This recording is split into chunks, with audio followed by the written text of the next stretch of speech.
안녕하세요. 더불어읽다입니다.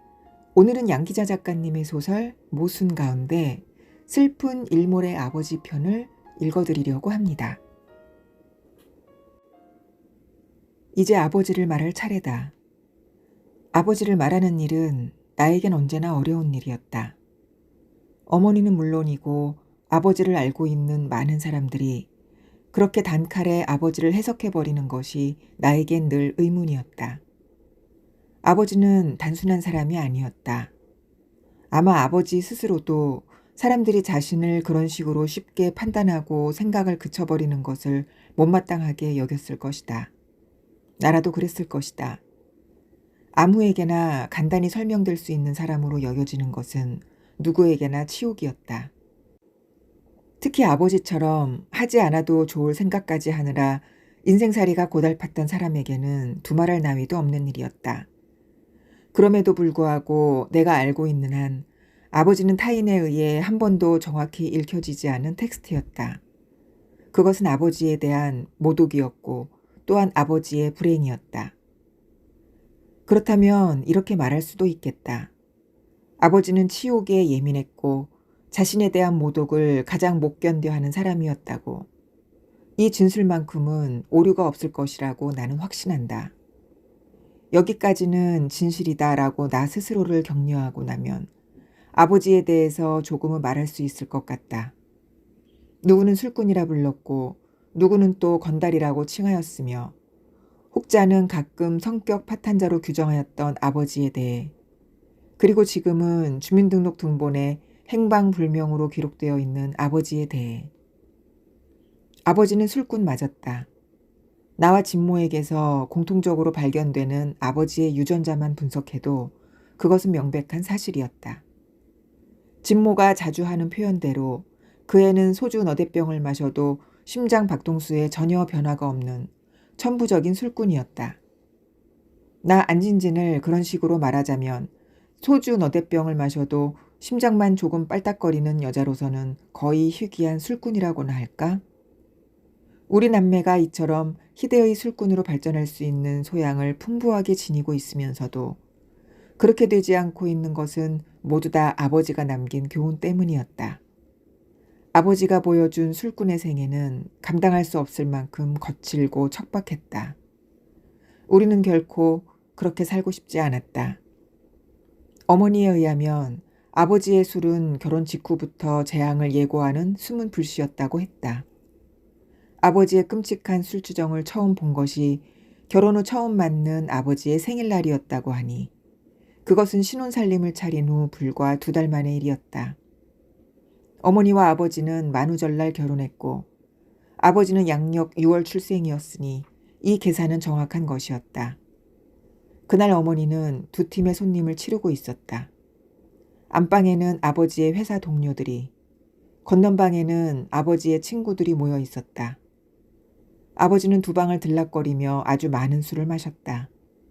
그렇게 많은 술을 마셨으면서도 아버지는 2방의 손님들을 거두느라 분주한 어머니를 위해 국대접도 나르고 안주 접시도 날라주는 배려를 조금도 아끼지 않았다. 어머니는 2방의 손님들이 다 돌아갈 때까지도 아버지가 그렇게나 많이 취해 있었다는 것을 감쪽같이 몰랐다. 눈동자가 조금 희미했고 안색이 불쾌했다는 것 말고는 과음의 흔적이 전혀 없었으니까. 손님들이 다 돌아간 후 아버지는 어머니를 도와 뒷설거지까지 거들었다. 딱히 아버지의 도움을 원해서가 아니라 들어가 그만 쉬라고 말할 수도 있었는데 어머니는 정말 아무 생각 없이 술병들을 치우고 있는 남편에게 이렇게 말했다. 안방상에서 접시를 좀 날라줘요. 거기 쟁반 있지요? 포개지 말고 잘 가져오세요. 그렇게 시켜놓고 어머니는 돌아서서 설거지를 계속했다. 그 순간 뭔가 퍽 터지는 소리가 났지만 세게 틀어놓은 수돗물 소리 때문에 어머니는 상황의 심각성을 눈치채지 못했다. 잠시 후 안방에서 들려오는 심심치 않은 파열음에 놀라 달려갔을 때 어머니는 자기 눈을 의심하지 않을 수 없었다. 세상에, 아버지는 부엌으로 날라줘야 할 접시들을 미친 듯이 벽에다 내던지고 있었다. 음식물 찌꺼기로 도배를 하고 있는 벽, 접시 파편들로 난장판이 되어버린 방. 어머니는 너무 놀라 방문 앞에 주저앉아 버리고 말았다. 그 순간 정확히 어머니를 겨냥하며 날아오는 잡채 접시. 아슬하게 잡채 접시를 피한 어머니는 비명도 지르지 못하고 그대로 현관문을 빠져나가 죽을 듯이 달려 거리로 나섰다. 앞치마를 입은 채로 신발도 신지 못한 채로. 물론 어머니가 도착한 곳은 외갓집이었다. 어머니는 처녀 시절 자기가 쓰던 방에서 6월 한 달을 다 보냈다. 매일같이 아버지가 찾아와 용서를 빌었고 외할머니와 외할아버지, 심지어는 이모까지 욕설은커녕 뺨 한 대도 맞지 않았는데 단지 날아오는 잡채 접시를 보았다고 해서 이렇게까지 할 것이 무해냐고 어머니를 나무라는 바람에 어머니는 겨우 아버지를 용서하기로 마음을 먹었다. 집으로 돌아오면서 어머니는 수도 없이 자신을 향해 혼잣말을 했다. 그래, 나는 날아다니는 잡채 접시를 보았을 뿐이야. 그것밖에는 아무것도 본 것이 없어. 집으로 돌아온 어머니에게 아버지는 흑흑 흐느껴 울면서 말했다. 당신이 접시를 날라오라고, 그것도 쟁반에 담아오라고 말했을 때 갑자기 무언가가 내 몸을 쇠사슬로 칭칭 동여매는 것 같았어. 정말이야, 참을 수 없더라고. 안방 벽들이 나를 가두는 감옥 같았고 달려온 당신은 나를 가두는 간수 같았어. 당신은 몰라 그 절망이 얼마나 무서웠는지.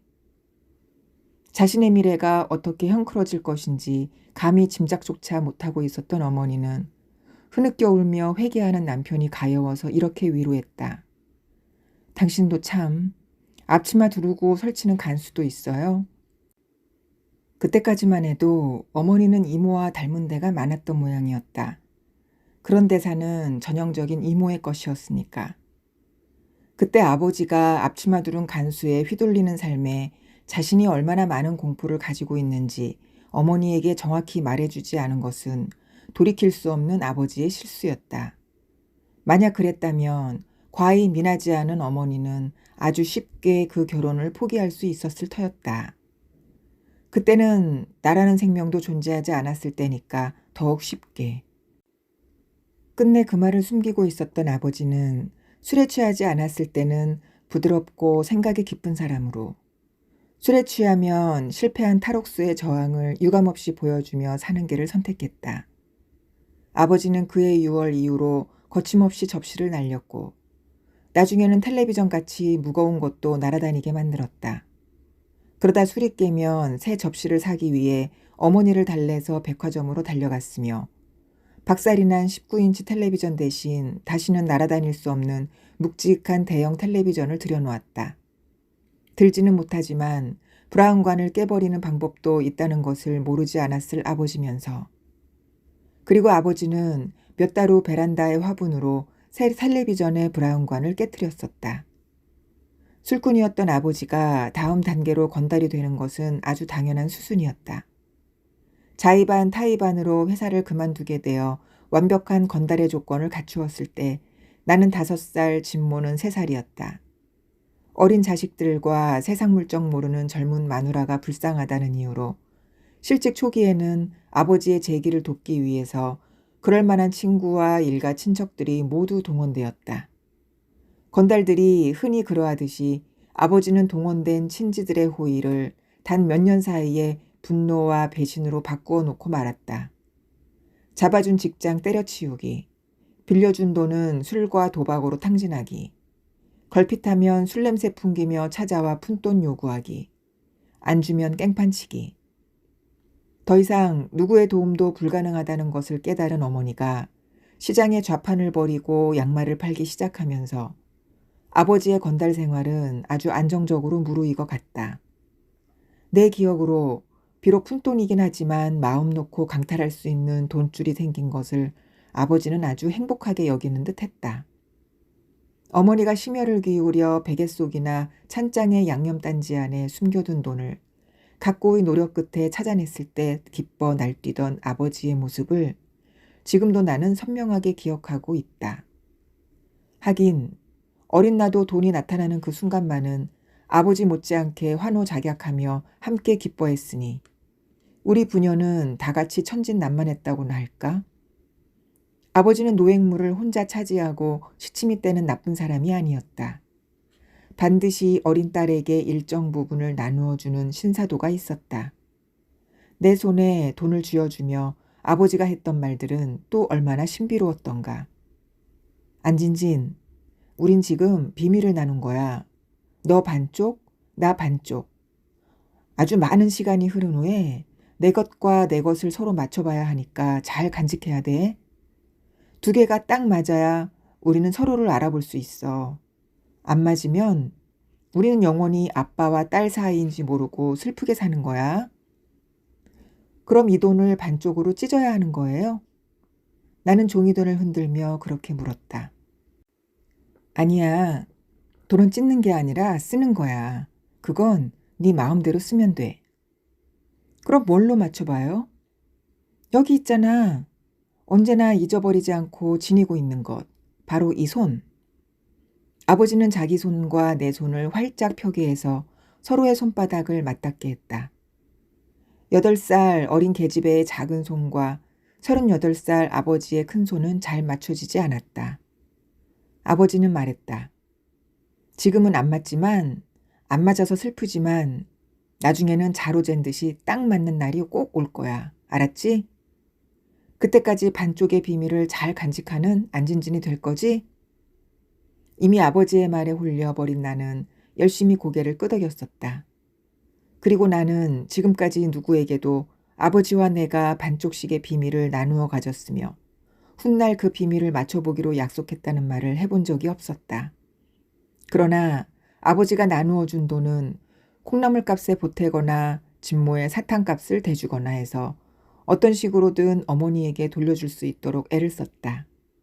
시장바닥에서 어머니가 어떻게 돈을 벌고 있는지 어린 나도 잘 알고 있었으므로 이상한 일이지만 아버지가 저지르는 그 많은 악덕에도 불구하고 나는 아버지를 미워하지는 않았던 것 같다. 어머니를 때리거나 밥상을 뒤엎거나 파출소에서 전화가 와 집안을 발칵 뒤집어 놓을 때는, 그래서 이모가 달려와 우리를 데리고 이모 집으로 갈 때는 자존심이 상해 입술을 악물며 아버지를 원망하긴 했어도 잠시였다. 훗날 생각해보면 아버지는 어머니를 때리거나 밥상을 뒤엎을 때도 확실히 다른 집의 망나니 술꾼과는 달랐다. 이런 표현이 적절하지 않다는 것은 잘 알고 있으나 그래도 굳이 써본다면 아버지의 그 망나니 짓에는 일종의 품위가 있었다. 그랬다. 범접할 수 없는 어떤 기운이 아버지에게 있었다. 아버지는 상스러운 욕설을 하더라도 입술을 깨물며 이마에 푸른 힘줄을 돋우면서 온 힘을 다해 자신도 지금 죽을 듯이 괴롭다는 것을 상대방에게 알려주었다. 오죽했으면 나와 진모는 물론이고 맡고 있던 어머니까지도 저토록 괴로운 일을 해야 하는 아버지에 대해 순간순간 동정심을 품지 않을 수 없도록 만들었을까. 어쩌면 어머니가 순순히 당하고만 있었던 것도 그 때문이었는지 몰랐다. 어머니에게 직접 확인해 본 적은 없지만. 아버지가 건달의 삶을 지나 서서히 불황의 길로 빠져들었던 것은 어머니의 양말 장사가 이제는 어엿한 생계수단으로 자리 잡던 시기와 일치했다. 어머니의 자판은 날로 넓어졌고 어머니가 파는 양말은 나날이 가짓수가 늘어갔다. 아버지는 몇 장의 지폐를 훔쳐 집을 나갔다가 돈이 떨어지면 돌아오는 생활을 계속하였다. 훔칠 수 있는 지폐가 제법 양이 많아지면서 아버지가 집에 없는 날들도 덩달아 많아졌다. 어쩌다 집에 돌아오는 날에는 아무도 뭐라 하지 않았는데 아버지 혼자 쉴 새 없이 정색을 하고 같은 말을 되풀이하였다. 누구나 다 똑같이 살 필요는 없어. 그렇지? 여보, 내 말이 맞지? 나를 보고도 아버지는 그렇게 말했다. 누구나 다 똑같이 살 필요는 없는 거야. 그거는 바보들이 하는 짓이야. 알겠니? 안진진 내 말 알겠지? 아버지는 우리들이 자기의 말을 긍정해 줄 때까지 끊임없이 묻고 또 물었다. 대답은 어머니가 가장 시원스러웠다. 시장에서 인생 공부를 많이 한 탓이었다. 그럼요. 당신 한 사람이라도 다르게 살아보는 것도 괜찮지 뭘. 어머니의 대답이 떨어지기 무섭게 아버지는 금방 얼굴색이 환해지곤 했다. 그렇지? 당신도 그렇게 생각하지? 고마워. 나는 성공한 놈이야. 당신 한 사람이라도 나를 이해해 주니 더 바랄 게 없어. 정말 고마워. 그러나 어느 날은 그 대답이 화근이 되기도 했다. 당신 그 말은 진심이 아니야. 당신 같은 사람이 그런 지혜를 터득했을 리가 없어. 귀찮으니까. 영영 집을 나가줬으면 싶으니까 그런 말로 나를 혼란에 빠뜨리는 거야. 말해봐. 뭐가 괜찮다는 것인지 한번 구체적으로 대보라고. 그리고 다시 시작되는 난장판. 아버지처럼 순식간에 행복을 불행으로 바꾸는 사람은 아마도 없을 것이었다. 아버지는 또 죽을 듯이 괴로워하면서 어머니를 때렸고 살림들을 쳐부수었다. 도대체 마누라를 때리면서 지혜 터득, 혼란, 군체적 등등의 단어를 사용하는 남편도 아버지 말고는 다시 없을 것이었다. 그랬으므로 당연히 아버지는 성격 파탄자로 분류될 수밖에 없었다. 주변 사람들 사이에서 서서히 정신병원에 가두어야 한다는 의논이 돌았던 것도 그 무렵이었다. 내가 10살 혹은 11살 시절의 일들이었다. 나는 생각했다. 누구나 똑같이 살 필요는 없다는 아버지의 말은 인정하지만 그렇지만 하필 아버지처럼 살아야 할 이유가 무엇인지 참 궁금하다고. 저토록 극심한 고통을 겪어가면서까지 남하고 다르게 살아야 하는 일일랑 나는 못할 것 같다고. 그러나 아버지 앞에서 그런 말을 하지는 못했었다. 아버지는 부드러운가 하면 금방 사나웠고 따뜻한가 하면 당장 차가웠으며 웃고 있는가 하면 순간적으로 폭포수같이 눈물을 흘리는 사람이었다. 아버지를 미워하지는 않았어도 또 다른 사람들이 말하는 것처럼 아버지가 정신 파탄자라고는 한 번도 생각하지 않았지만 어떤 때의 아버지가 진짜 안진진의 아버지인지 알 수가 없었으므로 나는 입을 다물었다. 그리고 10살의 안진진은 마음속으로만 다짐했다. 나중에, 아주 나중에 아버지 손바닥에 내 손바닥을 포개서 두 사람의 손가락 길이가 한 치도 어긋남 없이 딱 맞아 떨어지는 날. 그때 꼭 물어보리라고. 아버지는 이제 돈이 떨어져도 쉽게 집으로 돌아오지 않았다. 열흘 만에 혹은 보름 만에 한 번씩 들어왔다가 어느 시기부터 한 달 정도는 훌쩍 우리 곁을 떠나 있기도 했다. 어머니는 끼니 때 아버지 밥을 짓지 않기 시작했다. 진모와 나는 어머니가 시장에서 돌아올 때까지 들리는 모든 문 밖의 기척들이 혹여 아버지인가 긴장하며 밤을 보냈다. 그렇지만 그런 긴장은 사실 아무 필요도 없는 것이었다. 아버지가 귀가하는 시간은 대개 일몰이 지난 후 밤과 낮의 경계가 온통 푸르스르기만 한 바로 그 무렵이었다. 낮 또한 그때라면 밖에서 맴돌다가도 집으로 돌아오는 시간이었다. 진모를 불러 씻기고 저녁을 차려서 어린 남매가 함께 텔레비전 앞에서 거친 끼니를 때워야 할 책임이 나에게 있었기 때문이었다. 어느 날은 부엌문 앞에 서서 망연히 나를 바라보고 있는 아버지를 발견하는 적도 있었다. 한 달 만에 귀가하는 아버지라고는 생각할 수 없게 기척도 없이 나타나서 그렇게 나를 바라보기만 했었다. 또 어떤 날은 나보다 먼저 빈집에 들어와 툇마루 앞에 물끄러미 앉아있는 아버지와 상봉하는 경우도 있었다. 청회색 옅은 어둠 속에 웅크리고 있는 사람이 아버지라는 것을 잘 알면서도 그런 아버지를 보면 나는 언제나 심장이 쾅쾅 울리곤 했었다. 예측할 수 없는 아버지. 지금은 저렇게 가여워 보이지만 몇 분 후에는 야수가 될 수도 있는 아버지. 어린 나는 무섭고도 그리운 아버지 앞에 서서 어찌할 바를 모르곤 했다. 그럴 때 먼저 입을 여는 사람은 늘 아버지였다. 아버지는 내 이름에 성을 붙여 부르기를 좋아했으므로 항상 내 이름부터 먼저 불러보곤 했다. 여 안진진 오랜만이다. 아버지는 자식이 아니라 모처럼 만난 친구에게 하듯 그렇게 말했다. 이제 생각하면 아버지는 그런 식의 말투를 즐겨 사용했었다. 나는 아버지의 그런 말투가 좋았다. 어머니라면 절대로 그렇게 말하지 않았을 것이다. 아버지가 여 안진진 하고 부르면 그제서야 나는 아버지 옆에 가만히 앉아보곤 했었다. 어느 날 아버지는 내 어깨에 팔을 두르며 자신이 일몰에 돌아오는 이유를 설명해 준 적이 있었다. 그때의 아버지 말은 또 얼마나 아름다웠던가. 해질녘에는 절대 낯선 길에서 헤매면 안 돼. 그러다 하늘 저편부터 푸른색으로 어둠이 내리기 시작하면 말로 설명할 수 없을 만큼 가슴이 아프거든. 가슴만 아픈 게 아니야. 왜 그렇게 눈물이 쏟아지는지 몰라. 안진진, 환한 낮이 가고 어두운 밤이 오는 그 중간 시간에 하늘을 떠도는 쌉싸름한 냄새를 혹시 맡아본 적 있니? 낮도 아니고 밤도 아닌 그 시간.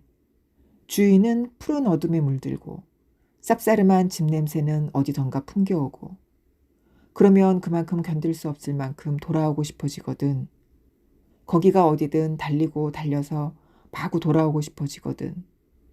나는 끝내 지고 마는 거야. 그렇게 돌아온 아버지는 사흘을 못 견디고 다시 어머니의 돈을 빼앗아서 집을 나가버리곤 했다. 아무 상관도 하지 않을 테니 그저 집에서 당신 하고 싶은 대로 하며 살라고 어머니가 붙잡으면 아버지는 희미하게 웃으면서 나지막하게 내뱉었다. 그 말이 나 같은 사람한테 얼마나 심한 모독인 줄 당신이 알기나 하겠어? 그러니 나갈 수밖에. 아버지는 어머니의 말에 심한 모독을 느끼고 어머니는 아버지의 말에 심한 모욕을 느꼈다. 어머니가 입을 꾹 다문 채 아버지가 적당히 어렵게 찾아낼 장소에 적당한 돈을 숨겨놓고 시장으로 나가버리면 아버지는 그 돈을 찾아내 집을 나가는 일이 되풀이되었다. 모든 되풀이되는 일에는 내성이 생기는 법이었다. 나와 진모는 모욕감을 느낀 어머니조차도 아버지 없는 생활에 하등의 불편을 느끼지 않게 되었다. 어머니는 차라리 더욱 씩씩해지고 점차 이모와 아주 다른 사람이 되어갔다.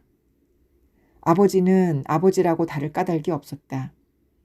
아버지는 봄, 여름, 가을, 겨울로 한 번씩 집에 들어오다가 나와 진모가 중학생이 되었을 때는 아예 1년에 한 번 정도, 우리가 고등학생이 되었을 때는 2년에 한 번 정도 집에 들렀다. 그러다 내가 20살이 되었던 때 며칠 묵어간 아버지는 그 이후 지금까지 단 한 번도 우리 앞에 나타나지 않았다. 아마도 아버지는 슬픈 일몰에조차 꿈쩍하지 않을 내성을 갖게 된 모양이었다. 아버지가 집을 나가 무슨 일을 하고 다니는지 우리 중에 아는 사람은 아무도 없다. 심지어 우리는 아버지가 살아있는지 죽었는지 눈치챌 수 있는 아무런 단서도 가지고 있지 않다.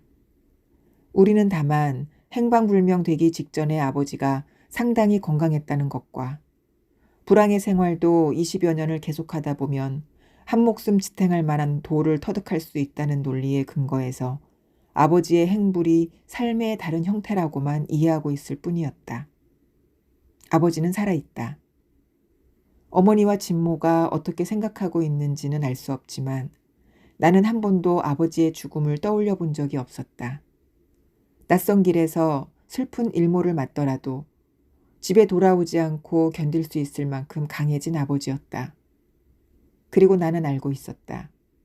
아버지가 영원히는 아니더라도 한 번쯤은 돌아올 날이 임박했다는 것을. 그 명백한 증거가 내 손이었다. 아버지와 나는 마침내 서로의 손바닥을 포개고 비밀을 맞춰볼 적당한 시기에 이른 것이었다.